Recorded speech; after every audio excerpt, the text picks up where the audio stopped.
बिस्मिल्लाहिर्रहमानिर्रहीम। माया साउदी नवा ॾिसी रहिया सिंधी थॉट्स क्लास 7th जी मैथमेटिक्स जारी है। यूनिट नंबर 4 एक्सपोनेंट्स असां पढ़ी रहिया आहियूं, जिन जो टॉपिक अॼु असां हिन वीडियो जे अंदर जो कवर कंदासीं उहा हूंदी 4.3 एक्सरसाइज। उन में असांखे कुझु सवाल मिलियल आहिनि, हर सवाल में कुझु सम्स आहिनि। असां छा कंदासीं, हिकिड़ो सवाल खणंदासीं ऐं उन में हिकु ॿ सम हल कंदासीं ऐं जेकी शयूं असां प्रीवियस लेक्चर्स में पढ़ी आया आहियूं उहे इन ते अप्लाई कंदासीं। सचो त स्टार्ट कयूं था पंहिंजी क्लास। तव्हांजे साम्हूं हिकिड़ो पेज आहे जंहिंमें एक्सरसाइज 4.4 आहे। उन जो पहिरियों सवाल आहे सिंप्लीफाई यूजिंग पावर लॉ, यानी पावर लॉ खे इस्तेमाल कंदे हिसाब हल कयो। तंहिंमें मां तव्हांजे साम्हूं 3 एग्जांपल्स लिखिया आहिनि। इन पहिरें क्वेश्चन में अचो त हिनखे हल कयूं था पावर लॉ जे मदद सां। असांखे पावर लॉ में छा करणो हूंदो आहे, जॾहिं पावर मथां पावर हुजे त उहे पाण में ॿई पावर मल्टीप्लाई कंदा आहियूं। अचो बेस तव्हां साॻियो रखंदव, पावर खे पावर सां जॾहिं मल्टीप्लाई कंदव छा जवाब ईंदो असां वटि 14 ॿ 7 14। सो हिन जो इहो हल आहे। ठीकु, अचूं था हिते लॉ ऑफ पावर आहे त यानी असां बेस साॻियो रखंदासीं 3/4 ॿियो 40। हे असांजो जवाब आहे। टियों नंबर जेको असांखे क्वेश्चन मिलियल आहे उन में बि पावर आहे त बेस साॻियो रखी हिननि खे कंदासीं 6 × 8 = 48। हे असांजो जवाब आहे। यानी ॾिसो असांजी प्रैक्टिस बि थी वई, असांजो कॉन्सेप्ट बि क्लियर थी वियो त लॉ ऑफ पावर जे अंदरि असांखे पावर्स जेके हिक ॿिए जे मथां उहे पाण में मल्टीप्लाई करणा आहिनि ऐं बेस असांखे साॻियो रखणो आहे। मतिलबु इन एक्सरसाइज जो सोल्यूशन इहो हुयो। हलूं था ॿिए नंबर क्वेश्चन जे तरफ़। ॿियो नंबर तव्हांजे साम्हूं आहे कन्वर्ट इनटू नेगेटिव एक्सपोनेंट। हाणे असांखे हिन एक्सरसाइज में 4 सम्स मिलियल आहिनि, इन्हनि खे असांखे नेगेटिव में करणो आहे। अचो त हिन जा हिकु ॿ एग्जांपल कयूं था, हिन एक्सरसाइज खे सम्झूं था।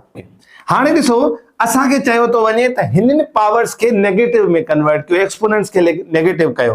ॾिसो असांखे जेको अपान में मिलियल आहे इहो असांखे पॉज़िटिव आहे। अच्छा, हाणे हिन पॉइंट खे डिस्कस करण खां अॻु में मां थोरो तव्हांखे प्रीवियसली रिकॉल कराईंदुमि जेको असां डिवीजन में पढ़ी आयासीं त अगरि तव्हांजा बेस हिक जहिड़ा आहिनि ऐं डिवाइड थियल आहिनि त तव्हांखे छा करणो आहे, जस्ट उन्हनि जो जेको आहे पावर बेस साॻियो रखी करे पावर माइनस करणो आहे। ठीकु आहे, यानी असां हेठियों पावर मथे खणी वेंदासीं त उहो छा थी वेंदो, माइनस थी वेंदो।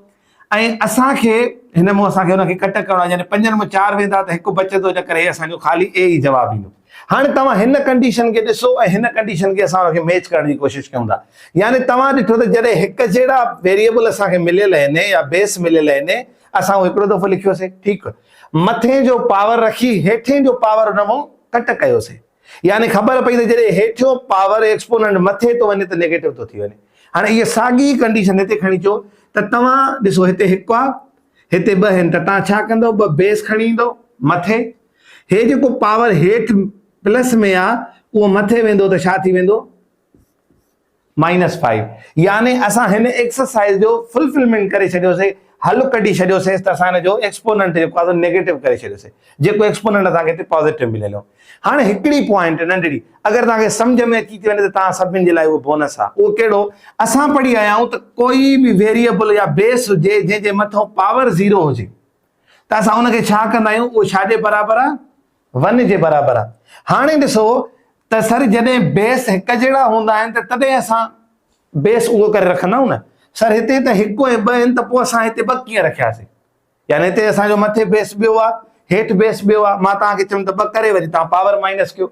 हिन कंडीशन में त सर असांजी ॻाल्हि सम्झ में अचे थी त बेस हिकु जहिड़ा हुया, इन करे असां मथे जे पावर सां हेठियों कट कयोसीं। हाणे इन कंडीशन खे सम्झण जी कोशिशि कजो। यानी मां हिन जो बेस हिकु जहिड़ो लिखियो आहे न, ऐं हिकु जो मतिलबु हीअं थी सघे थो, यानी मां हीअं लिखां या हिकु लिखां, ॻाल्हि साॻी आहे, छो त असांखे हीअ कंडीशन हिन जे लाइ ॿुधाए थी। ठीकु आहे, माना हिन जो मतिलबु ईअं आहे त 2 एक्सपोनेंट 0 2 एक्सपोनेंट 5। हाणे जॾहिं बेस हिकु जहिड़ो अथनि त लिखो हिकु जहिड़ो बेस, हिन 0 खे लिखो ऐं जेके प्लस जा 5 आहिनि मथे खणी ईंदो त माइनस जा 5। हाणे ॿुधायो त जॾहिं 0 मां 5 कट थींदा छा जवाबु ईंदो, सर हिन जो जवाबु त 2 एक्सपोनेंट -5 ईंदो। यानी ॾिसो मां तव्हांजे अॻियां छा कयो, हिन जो पावर साॻियो ई एक्सपोनेंट नेगेटिव करे वियमि हिते। हाणे जॾहिं तव्हांखे कॾहिं बि मथां 1 मिले थो ऐं हेठों कोई बि बेस मिले थो ऐं तव्हांखे चयो थो वञे त हिन जो पावर नेगेटिव करे ॾियो, त तव्हांखे इन परेशानीअ में न आहे रहणो त सर बेस हिकु जहिड़ा न आहिनि त असां उहो कीअं लिखूं।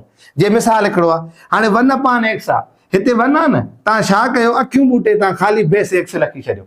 यानी हिते इन सम्झो 0 मां 6 कट थींदा त साॻियो ई -6 ईंदा। माना ईअं सम्झो त जेको +6 हेठि मथे वियो त -6 थी वियो।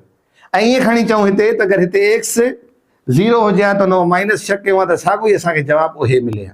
हाणे ॾिसो के ॿार अहिड़ा हूंदा जेके हीअ वीडियो ॾिसंदा हूंदा उन्हनि खे हीअ ॻाल्हि सम्झ में न आई हूंदी सर मतिलबु के ना क्या चाहते हो, कॾहिं कॾहिं अहिड़ी कंडीशन अची वेंदी आहे, परेशान थियण जी ज़रूरत न आहे। तव्हांखे इहो ई करिणो आहे त जॾहिं 1/, में कोई बि बेस मिले या पावर मिले न, तव्हां 1/, में तव्हां ख़ाली उहो बेस लिखी करे उन पावर नेगेटिव कयो, तव्हांजो हल थी वेंदो। पर हीअ हिकिड़ी प्लस पॉइंट आहे त तव्हांजो कॉन्सेप्ट क्लियर हुजणु घुरिजे, बहितर आहे। अचो हाणे हे मिलियल आहे असांखे दर्जो 1/4/5 होल पावर 6। 1 आहे न मथां, तव्हां सभ खां पहिरियां त बेस रखो साॻियो, ठीकु, पावर नेगेटिव करे छॾियो, हे तव्हांजो जवाबु, ठीकु आहे। सो असां 2 एक्सरसाइज़ हल कईसीं, हुनजा कुझु हिसाब बि कयासीं, कुझु नंढियूं शयूं बि डिस्कस कयूंसीं। हाणे तव्हांजे साम्हूं आहे क्वेश्चन नंबर 3, उनजे आहे त कन्वर्ट इनटू पॉजिटिव एक्सपोनेंट, यानी चवे थो त तव्हांखे नेगेटिव एक्सपोनेंट मिलियल आहे उनखे पॉजिटिव कयो। यानी ॾिसो जेको पहिरियों असां सिखियोसीं त अगरि जेको पॉजिटिव आहे उहो मथे खणी वञी करे नेगेटिव पिया कयूं, ठीकु, नेगेटिव खे काॾे कयूं जो पॉजिटिव थी वञे, हेठि खणी चऊंसि, हे असांजो पॉजिटिव थी वियो, ठीकु आहे। यानी अगरि हीअं मिले पियो त ॾिसो असां मथे पिया खणी वञूं, उनखे नेगेटिव पिया कयूं। हाणे मथे आहे न असांजो नेगेटिव आहे, वापसि हेठि खणी अचो पॉजिटिव थी वेंदो। हाणे तव्हांजे साम्हूं हिकिड़ो एग्जाम्पल खयो आहे हिन क्वेश्चन जो 1/3 होल पावर -7। इनखे पॉजिटिव करण लाइ तव्हां छा कंदव त सिंपली 1 लिखंदव ऐं अपान में 1/3 होल पावर +7 करे छॾींदव, हेठि अची वियो त इहो बि पॉजिटिव थी वियो। हाणे हलूं था नेक्स्ट क्वेश्चन जी तरफ़। हाणे चौथो नंबर क्वेश्चन आहे identify which of the following is positive or negative.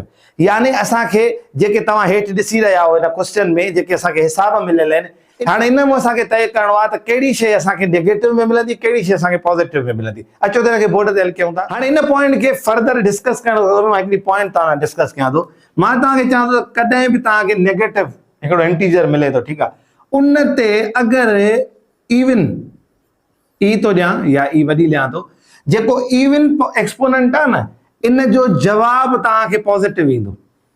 उहो कीअं ॾिसो, जॾहिं तव्हां -3 खे मल्टीप्लाए कंदव -3 सां, ॾिसो माइनस इंटू माइनस प्लस 3×9, ॾिसो हिन जो जवाबु छा में आयो, असांखे पॉजिटिव आयो। यानी इहो रूल यादि करे छॾियो त जॾहिं बि कंहिं नेगेटिव नंबर ते ॿधी अदद हुजे, ॿधी पाण 4 अथसि 6 अथसि 8 अथसि, छड़ो 21 न हुजे, ॿधी अथसि त हुनजो पॉजिटिव ईंदो। अगरि कंहिं नेगेटिव अंग ते 21 अदद आहे, हाणे 21 में तव्हांजा 3 अचनि 5 अचनि ऐं तव्हांजा 7 अचनि, यानी कोई बि 21 अदद अगरि तव्हांजे कंहिं बि बेस जे मथां आहे न, इन जो जवाबु नेगेटिव ईंदो। हाणे हिनखे नेगेटिव कीअं ईंदो इहो बि तव्हांखे अगरि मां सम्झाए छॾियां। ॾिसो अगरि -3 जे मथां पावर 3 आहे, यानी आड नंबर आहे असांखे, ठीकु आहे, हे अगरि हिनखे आड, ओ आड लाइ ई इवन जे लाइ, अगरि आड आहे त जवाबु छा में ईंदो, माइनस में ईंदो। अच्छा हिनखे खोलियूं था, -3 × -3। अच्छा हाणे हिनखे हल कयूं, पहिरियों निशानियूं कयूं, minus into minus plus, plus into minus, ॾिठो माइनस। अचो 3 × 9 9 × 27। हाणे ॾिसो जवाबु नेगेटिव आयो। ऐं हिन चौथे नंबर क्वेश्चन जो लास्ट क्वेश्चन जो फेनामिना इहो आहे त ॾिसो त कंहिंजो जवाबु नेगेटिव में ईंदो, कंहिंजो पॉजिटिव में ईंदो। उनजो फार्मूलो हे आहे ERO। अगरि तव्हांजो एक्सपोनेंट ॿधी आहे, इवन आहे, अखियूं ॿुॾे चओ त इहो पॉजिटिव थी वेंदो।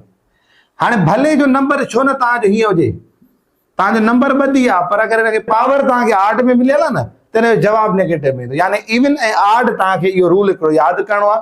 हाणे हलूं था, हिकिड़ी इन्हनि एक्टिविटी ॾिनी आहे जंहिंखे असां पढ़ूं था, हिकु हिकु थी करे सम्झूंसि था, हुन खां पोइ एक्सरसाइज़ खे ॾिसूं था।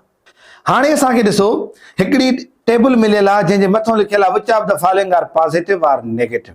असांखे मिलियल आहे पहिरें नंबर एक्सप्रेशन में, एक्सप्रेशन आहे -5 पावर 11 अथसि। हाणे अंगो असांखे जेको बेस मिलियल आहे उहो माइनस आहे, पावर आड आहे, त ॾिसो अॻियां छा लिखियल अथसि, नेगेटिव। ॿियो नंबर आहे -3 पर जेको पावर अथसि उहो इवन आहे, त अॻियां छा लिखियल अथसि, पॉजिटिव। टियों नंबर ॾिसो -8 अथसि माइनस, पर मथां जेको पावर आहे उहो 113 आड में मिलियल आहे, त अॻियां छा लिखियल अथसि, नेगेटिव। इहा शइ ज़हन में रखी छॾियो, असां डिस्कस बि कईसीं। चौथों नंबर आहे -5 पर ॾिसो मथां पावर छा अथसि, ॿधी आहे, 40 आहे, त हिन जो जवाबु छा ईंदो, पॉजिटिव। पंजो नंबर आहे, हाणे ॾिसो -8 पावर 0 अथसि, जवाब छा थो अचे पॉज़िटिव। इहो कीअं? असांखे ख़बर आहे त जॾहिं कंहिंजे मथां 0 हूंदो आहे त हुनजो जवाब 1 हूंदो आहे, 1 पॉज़िटिव आहे। त इहा बि ॻाल्हि ज़हन में रखी छॾींदो तव्हां। 6 नंबर आहे -7, पावर बि अथसि -5, आड आहे न, असां सम्झी वियासीं त नेगेटिव आहे। हाणे लास्ट में 7 नंबर में ॾिसो -110 -40। इन ॻाल्हि में बि यादि रखी छॾियो त भले जो पावर ॿधी आहे ऐं नेगेटिव आहे तॾहिं बि जवाब तव्हांजो पॉज़िटिव ईंदो। इहा ॻाल्हि तव्हांखे ज़हन में रखणी आहे। त माना ईअं न आहे त अगरि पावर बि नेगेटिव आहे ॿधी त न इहो नेगेटिव ईंदो, न, इहो बि पॉज़िटिव ईंदो। हाणे हलूं था एक्सरसाइज़ 4.4 जे चौथे नंबर क्वेश्चन चए थो identify which of the following is positive और नेगेटिव। अच्छा, हाणे तव्हां मूंखे ॿुधायो त पहिरियों नंबर सां -7 ऐं हिन जो पावर 6 ॿधी आहे त हिन जो जवाब नेगेटिव ईंदो पॉज़िटिव ईंदो? यकीनन पॉज़िटिव ईंदो। छाजे करे त हिनखे इवन आहे। सो उम्मीद आहे त 4.4 एक्सरसाइज़ असां हल बि कईसीं, सम्झीसीं ऐं कुझु ट्रिक्स बि हिन में सिखियूंसीं। अलाह साईं तव्हां सभिनी खे सलामत रखंदो। अस्सलाम वालेकुम वरहमतुल्लाह।